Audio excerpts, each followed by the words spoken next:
我老公是妇产科医生，他被警察带走了。病人举报他猥亵孕妇，导致孕妇流产，昏迷不醒。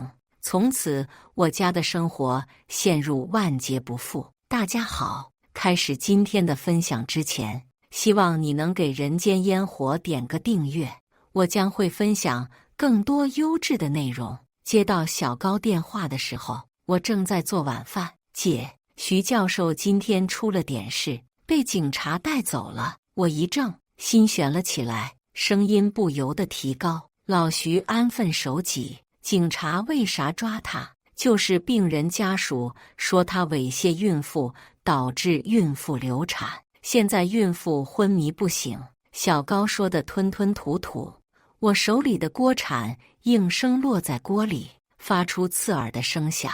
我老公徐策是3甲医院的妇产科医生，医术精湛，很多病人排队挂他的专家号。他的助理小高是他一手带出来的医学院的研究生。小高说，警察是到门诊当场抓的人，徐策的白大褂都来不及脱。他说，感觉徐策也是猛的，快到门口转头告诉他，要他通知我，怕我担心。我问了一圈，才知道带走调查通常没问题的话，24小时就可以放人。徐策有阻塞性睡眠窒息症，每晚睡觉都特别注意，我担心他的安全，急得不行。女儿今年高3，怕影响她学习，我只好躲在房间里到处打电话。正在心急火燎之际，我妈打来电话，不问青红皂白，劈头盖脸的骂骂咧咧，说丢人，好事不出门，坏事传千里。这一下问题都没查清楚，老公医院的同事各种传言，要不我妈怎么会知道？肯定是住我妈院里的护士说的。我当年就说了，大男人学妇产科就是没出息，你还犟不听，现在怎么办？怎么办？妈，徐策只是协助调查，警察又没有定性，你急什么呢？我扶额头疼，人家一个孕妇当面脱了裤子，他一个男人触碰别人私密部位，黄泥巴掉裤裆，不是屎也是屎。哎呦喂，丢死人了！我妈在电话里絮絮叨叨，你不管吧？别说了。我心烦意乱，挂断了电话。我妈总是这样，事后诸葛亮，从不解决问题，只会指责抱怨。我跟徐策相亲认识，他气质儒雅，风度翩翩，我对他一见钟情。我妈后来才知道他是医生，而且是妇产科医生，她极力反对，反对无效。我们结婚快20年，没有红过脸，特别是有了女儿，机灵古怪。我更是觉得当年的选择正确，心里担心徐策，怕他吃不好睡不好，但是毫无办法，躺在床上辗转反侧。不管怎么样，我相信徐策的为人，妇产科是他的专业，他一直兢兢业业，如今同事尊重，病人信任，是他一步一个脚印干出来的。再说，一个孕妇正常体检，他犯不着去猥亵别人。问题是现在孕妇流产，昏迷不醒，无风不起浪，平白无故，无冤无仇，孕妇家属为啥去告他？我感觉眼前一团团迷雾，让我愁得不行。第二天上午10点，我接到公安局电话通知我准备几件换洗衣服，给徐策送拘留所去。挂断电话，我的心沉入谷底。我昨天咨询了律师，通常没问题就会24小时放人，现在警察通知送换洗衣服，这就意味着还不能回家，有问题。我简直不敢想象，如果真的事实成立，徐策的医生生涯结束了，还得面临牢狱之灾。女儿这个关键时候不能受影响，妇产科男医生猥亵孕妇，想想都是信息炸裂，唾沫星子都得把我们砸死。冷汗从后背冒了出来。阳春3月的天，我只觉得浑身冰冷，不行，不能坐以待毙。我像抓住救命稻草一样的拼命给陈律师打电话，可惜都是传来机械音。您拨打的电话已关机，请稍后再拨。一种无力感深深地袭击了我，我抱着头，还觉得一阵阵凉意。电话的铃声响起，我迅速拿起电话，是一串陌生的号码，按下接听键，电话里传来陌生的男声：“你是徐策老婆吗？”我赶紧应声：“是的，您是哪位？”我叫邓平芳。听好了，徐策那个王八蛋猥亵我老婆王玲，害得我未出世的6个月儿子胎死腹中，我会让他下地狱的。声音很腻，干脆。我被对方的语气吓到了，只觉得眼冒金星，支支吾吾，说不出话来。随即电话里传来一些拖拽和擦拭的声音，以及模糊不清的几声哭喊。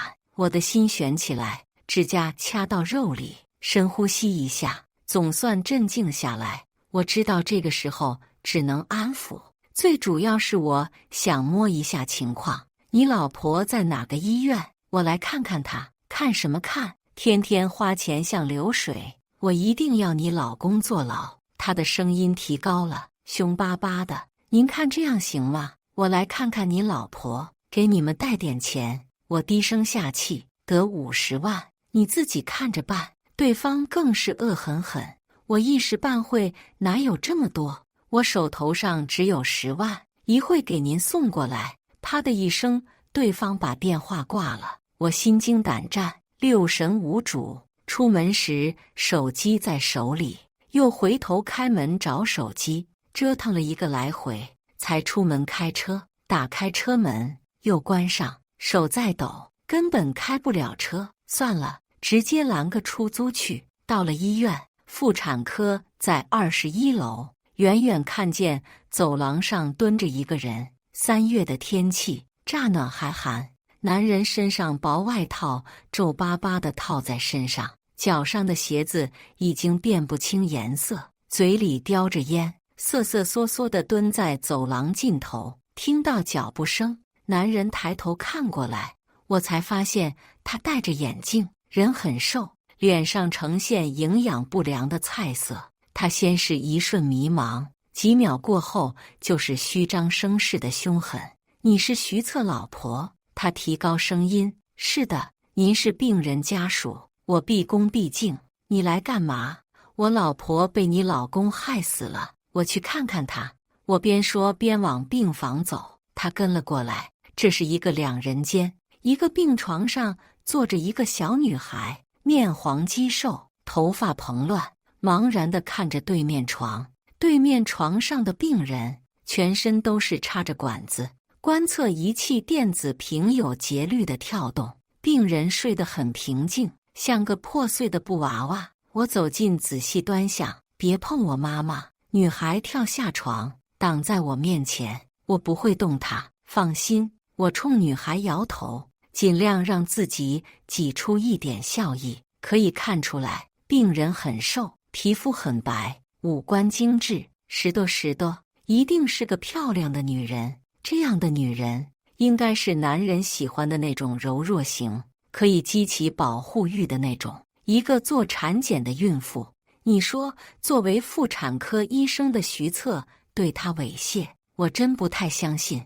有一句话叫无风不起浪，平白无故，病人犯不着瞎说，没有实证，警方不会把徐策带走。难不成徐策是两面人？10多年的耳鬓厮磨，他还藏着另一面，真相到底是什么？我心里翻江倒海，愁肠百结。现在病人昏迷不醒，全凭病人老公说的一面之词，万一女人醒不过来，那就更难办了。看够了没有？男人恶狠狠地冲我吼，把我吓得一跳。好的，我现在就去交钱。我唯唯诺诺，把钱给我，我要现金。男人说，我没有现金，转账给你行吗？我说，你敢跟老子耍花样？老子说了，只要现金。男人气急败坏，猩红的眸子盯着我，眼神如果能杀人的话，估计我已经死无数次了。我的确没取现金，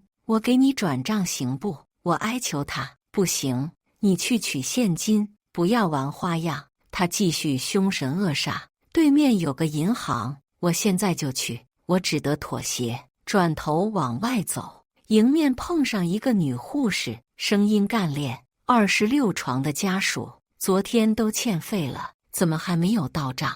已经欠费2万了，我们已经给你通融了，再不续上，系统里面连药都开不出来呀！快想想办法吧。好，好，今天就打。邓廷芳的声音卑微到了极点，身子佝偻着，嚣张气焰像戳破的气球。蔫了，信息量太多，我快速地把目前已知的各种线索在脑海中串联起来。邓廷芳老婆王玲怀孕6个月，她找徐策做产检，徐策在产检过程中猥亵了她，她迫于无奈选择隐忍。回家后，受侵害的王玲郁郁寡欢。1个月后，王玲流产，流产后的王玲悲愤欲绝，跟邓廷芳全盘交代，然后失血过多，昏迷不醒。邓廷芳直接报警。沉思中，已经到了银行门口，我的电话响了，一看是陈律师，赶紧按下接听键。夏女士，您现在在哪？我今天有一个开庭，不方便接打电话。关于徐教授的案子，我想当面跟您沟通一下。听我说，在医院准备给邓廷芳现金。陈律师大惊失色，叫我千万不要给。特别是听我说邓廷芳说是儿子，他更是觉得疑点重重。看我还在迟疑不决，他急得不行，说：夏女士，徐教授这个是刑事案件，如果跟原告有资金往来，会怀疑干扰司法公正。他这样说，我才停下脚步，挂断电话。我踌躇半晌，跟邓廷芳说：不好意思，我家里有点急事，今天钱取不了了。不行，你先取。邓廷芳气急败坏，伸手拉我，我拼命抵挡，男女力量悬殊，我根本挣脱不了。我护着包，手被他攥得生疼，眼泪流。先借我2万，医院要停药了，我老婆死了，大家一起下地狱。邓廷芳口气稍稍缓和了一些，既然陈律师让我不给钱他，我肯定不敢轻举妄动。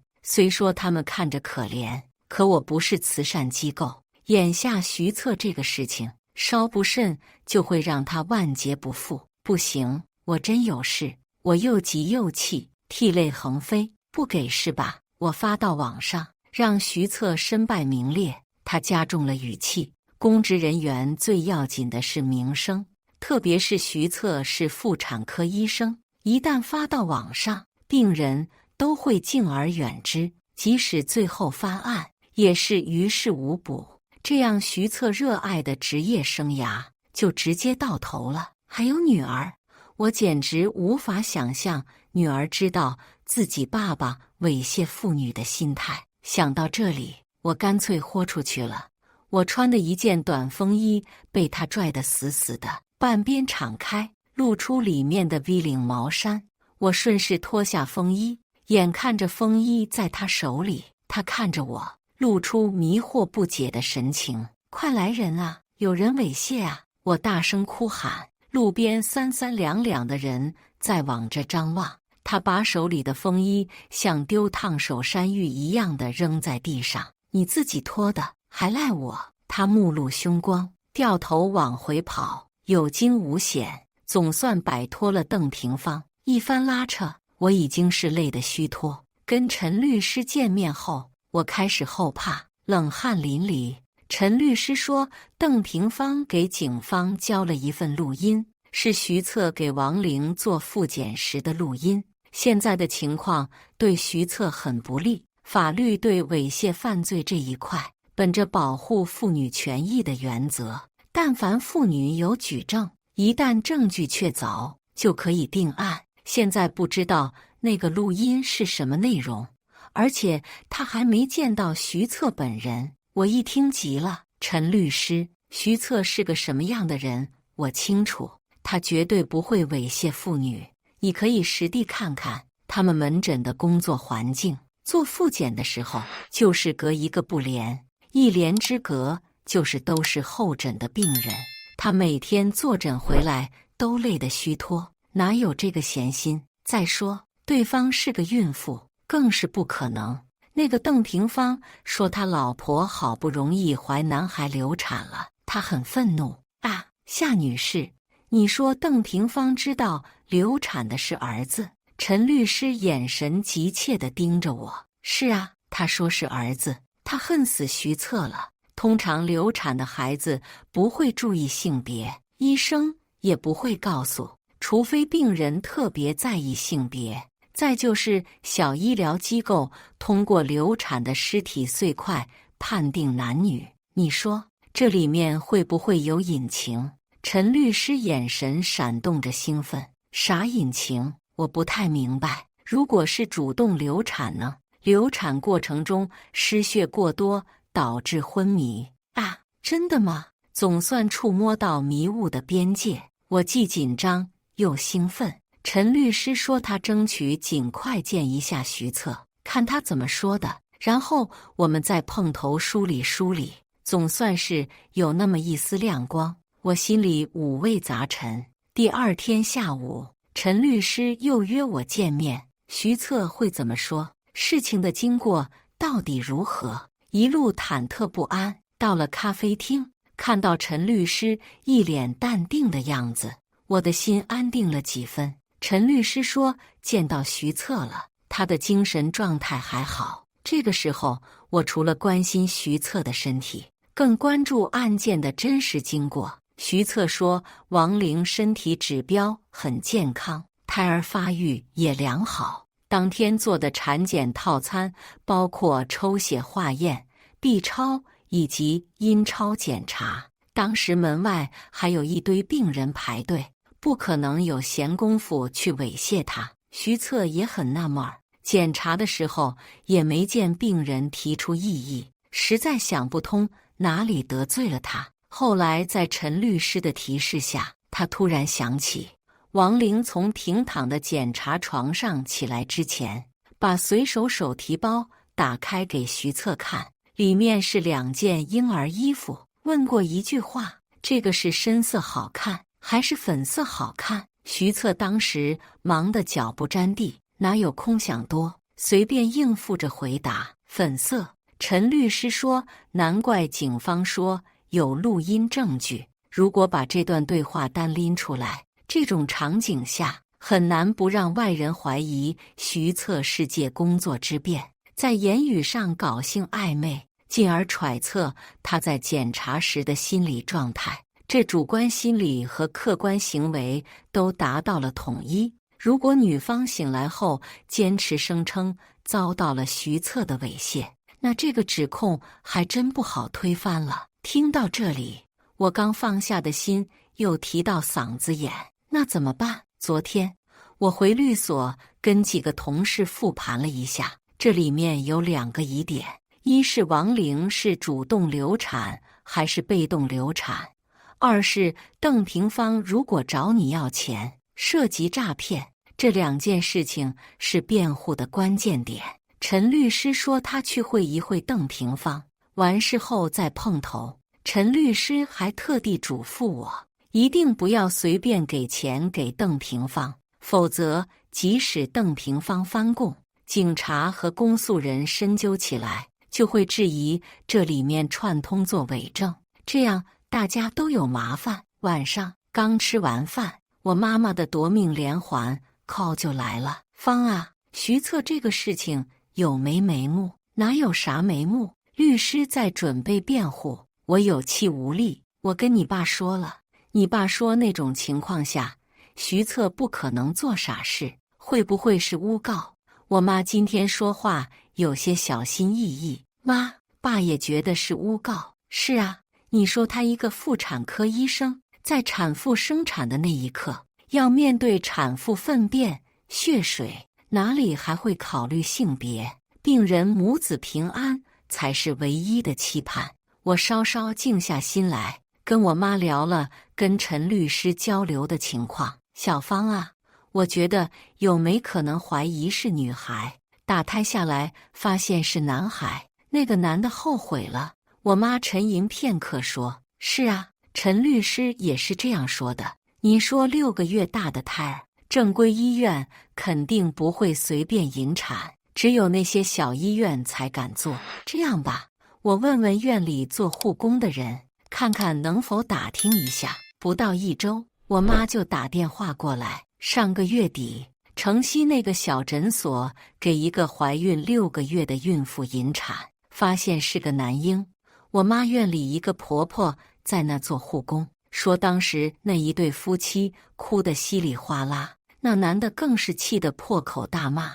我赶紧跟陈律师打电话，陈律师连声说好，总算找到突破口。这边才刚刚有点眉目，徐策这边出事了。警察打电话通知我，徐策发高烧，晚上呼吸骤停，在医院抢救。我一听，眼泪瞬间夺眶而出。天杀的邓廷芳，你丧尽天良，给孩子引产，嫁祸给徐策。可怜徐策兢兢业业工作，到头来落得患者诬告，想想就是悲哀和愤慨。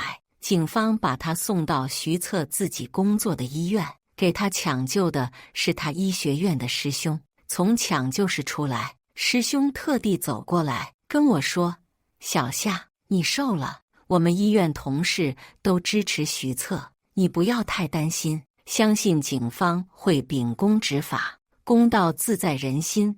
我知道徐策这么多年有这么一帮医学院的兄弟，是他的幸运。徐策留院观察，我每天给他送饭。徐策住院的第2天，邓廷芳又打来电话，看着病床上的徐策，刚40出头，花白的头发蓬乱耷拉在头上，脸上疲态毕现。想到他这么多年一心扑在工作上，一心想着患者的安全，没想到头来被患者害得差点丢命。